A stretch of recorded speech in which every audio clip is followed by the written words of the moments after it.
आज मैं आपको अपने इस व्याख्यान में बताऊंगा कि जो स्मॉल जी का मान है वो किस तरह से परिवर्तित होता है।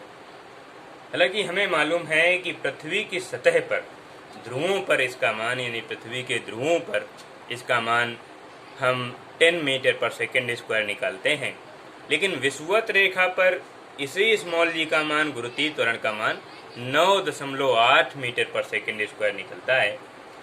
अलग अलग जगह पर जब हम प्रयोग करते हैं स्मॉल जी का मान निकालते हैं तो हमें अलग अलग मान मिलते हैं।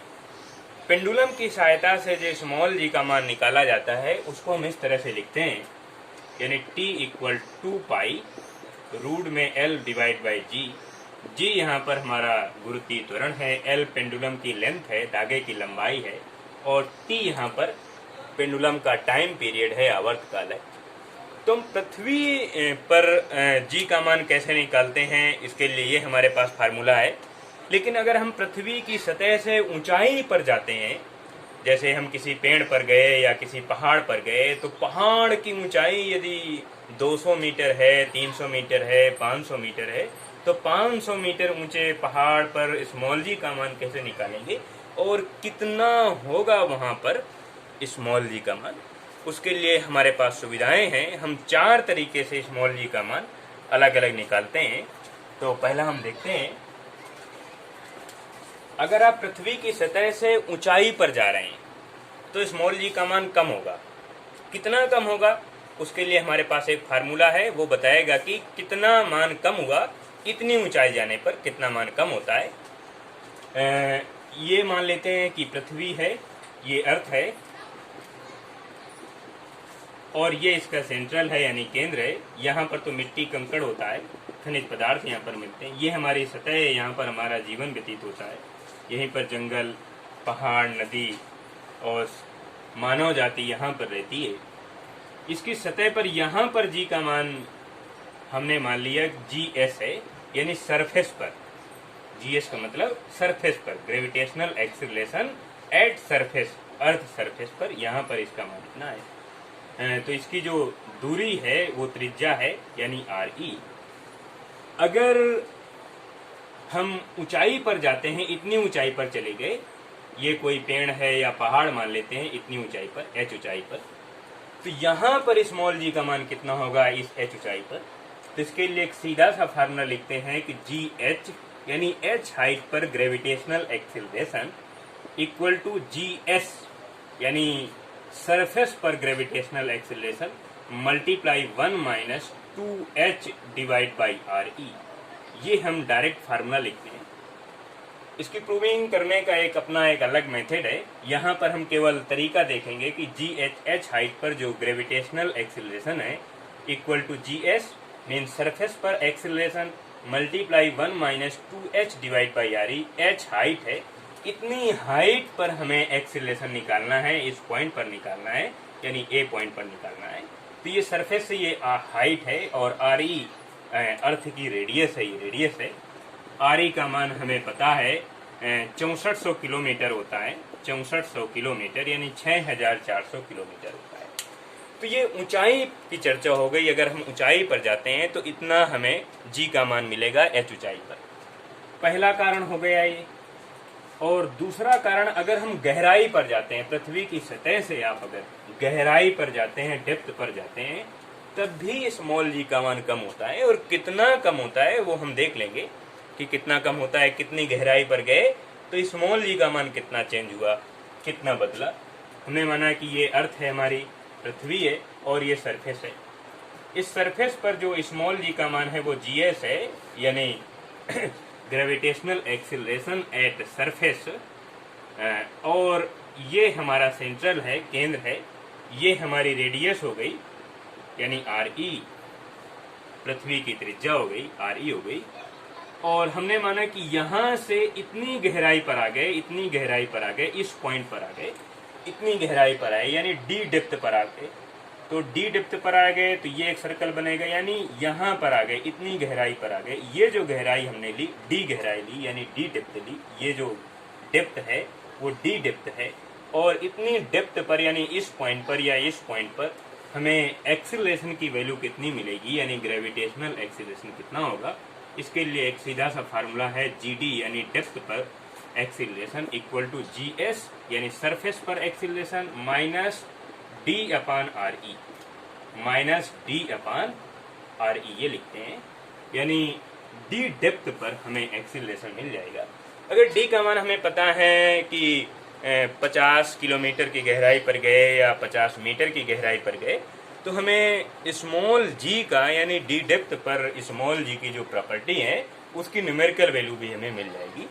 ये दूसरा कारण है, अगर आप ऊंचाई पर जाते हैं तब भी स्मॉल g का मान चेंज होगा, कम होगा, गहराई पर जाते हैं अर्थ सरफेस से तब भी स्मॉल g का मान चेंज होगा और कम होगा। उसके लिए ये फार्मूला है, यानी GD equal to GS multiply 1 minus D/RE, ये हमारा एक बेसिक फार्मूला है। तीसरा जो कंसेप्ट है, यानी स्मॉल g का मान बदलने की जो सिचुएशन है, कंडीशन है, वो पृथ्वी के आकार के कारण होती है। पृथ्वी का आकार हम जानते हैं कि अंडाकार है, पूरी तरह से गोलाकार नहीं है। तो थर्ड रीजन जो है वो बनावट के कारण है, पृथ्वी की डिजाइन के कारण है। तो ये हो गए हमारे पोल हो गए, ये हो गया हमारा नॉर्थ पोल हो गया, तो ये हो गया साउथ पोल हो गया, ये साउथ पोल हो गया, ये नॉर्थ पोल हो गया। दोनों पोल को मिलाने वाली लाइन को एक्सिस कहते हैं।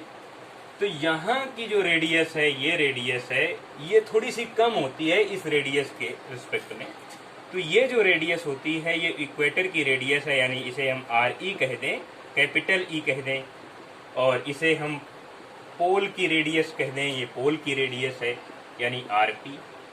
और RE की जो वैल्यू होती है ये थोड़ी ज़्यादा होती है, यानी RE इक्वेटर की जो रेडियस होती है वो थोड़ी सी ज़्यादा होती है पोल की रेडियस की अपेक्षा। और हम देखते हैं इसमें रिलेशन क्या होता है। फार्मूले में हमारे पास फार्मूला होता है G equal to small g equal to GME/RE square, यानी यहाँ से ये चीज़ समझ में आती है कि G इनवर्सली स्क्वायर प्रोपोर्शनल होता है रेडियस के RE स्क्वायर से। यानी यहाँ पर ये बात समझ में आती है कि जहाँ की रेडियस कम होगी वहाँ पर G का मान ज़्यादा होगा, जहाँ पर अर्थ की रेडियस कम होगी वहाँ पर G का मान ज़्यादा होगा। तो रेडियस हमारी पोल पर कम होती है, तो पोल पर जो एक्सीलरेशन होता है, ग्रेविटेशनल एक्सीलरेशन होता है, वो ज़्यादा होता है। इक्वेटर की रेडियस ज़्यादा होती है, इक्वेटर की रेडियस ज़्यादा होती है, तो इस रिलेशन से हम यहाँ का जो मान मिलेगा हमारा एक्सीलरेशन का, ग्रेविटेशनल एक्सीलरेशन का, वो कम होगा। अर्थात इक्वेटर पर जो एक्सीलरेशन होगा GE वो कम होगा पोल के रेस्पेक्ट में, यानी पोल पर थोड़ा सा ज़्यादा होगा, क्योंकि रेडियस में हमारा ये रिलेशन बना है। तो इसका ठीक अपोजिट होगा, यहाँ पर रेडियस ज़्यादा है तो इसका एक्सीलरेशन कम होगा, यहाँ पर रेडियस कम है तो एक्सीलरेशन ज़्यादा होगा। ये हमारा रिलेशन होता है। और फोर्थ रीजन यानी चौथा जो कारण देखते हैं, पृथ्वी की गति के कारण है। पृथ्वी की घूर्णन गति के कारण स्मॉल g का मान बदलता है। तो वो कैसे पढ़ते हैं उसको कैसे समझेंगे। जैसे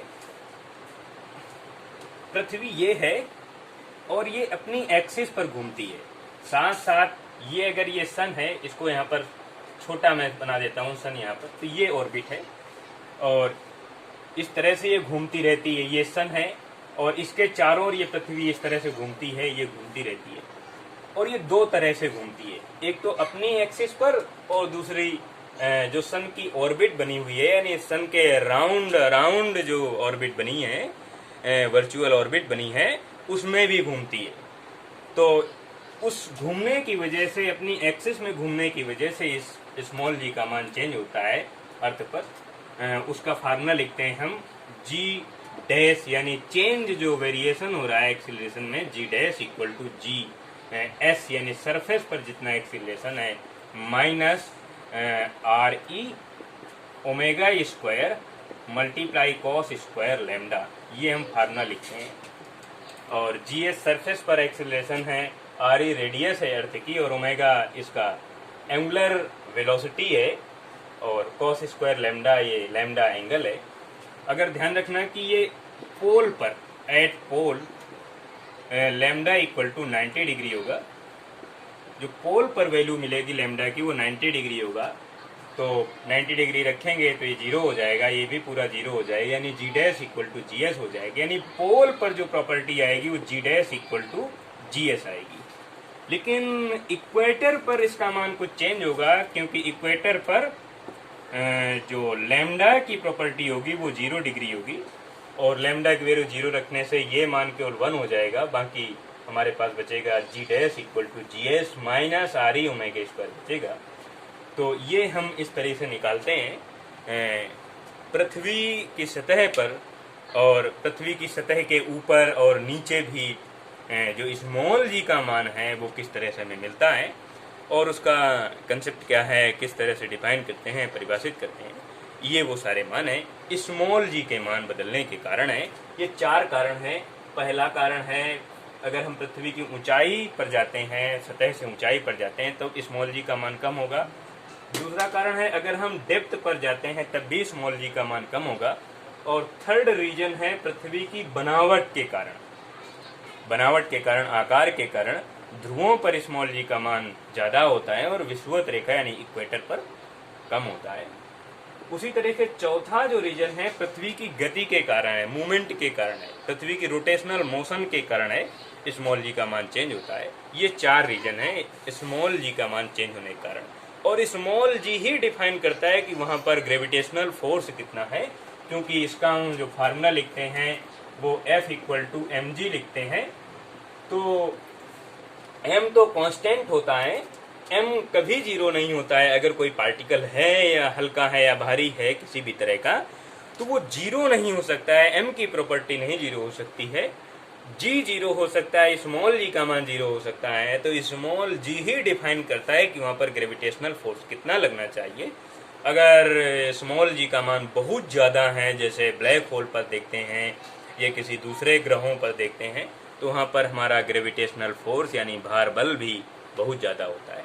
लेकिन जहाँ पर स्मॉल जी का मान कम होता है वहाँ पर भार बल या ग्रेविटेशनल फोर्स का मान भी कम होता है।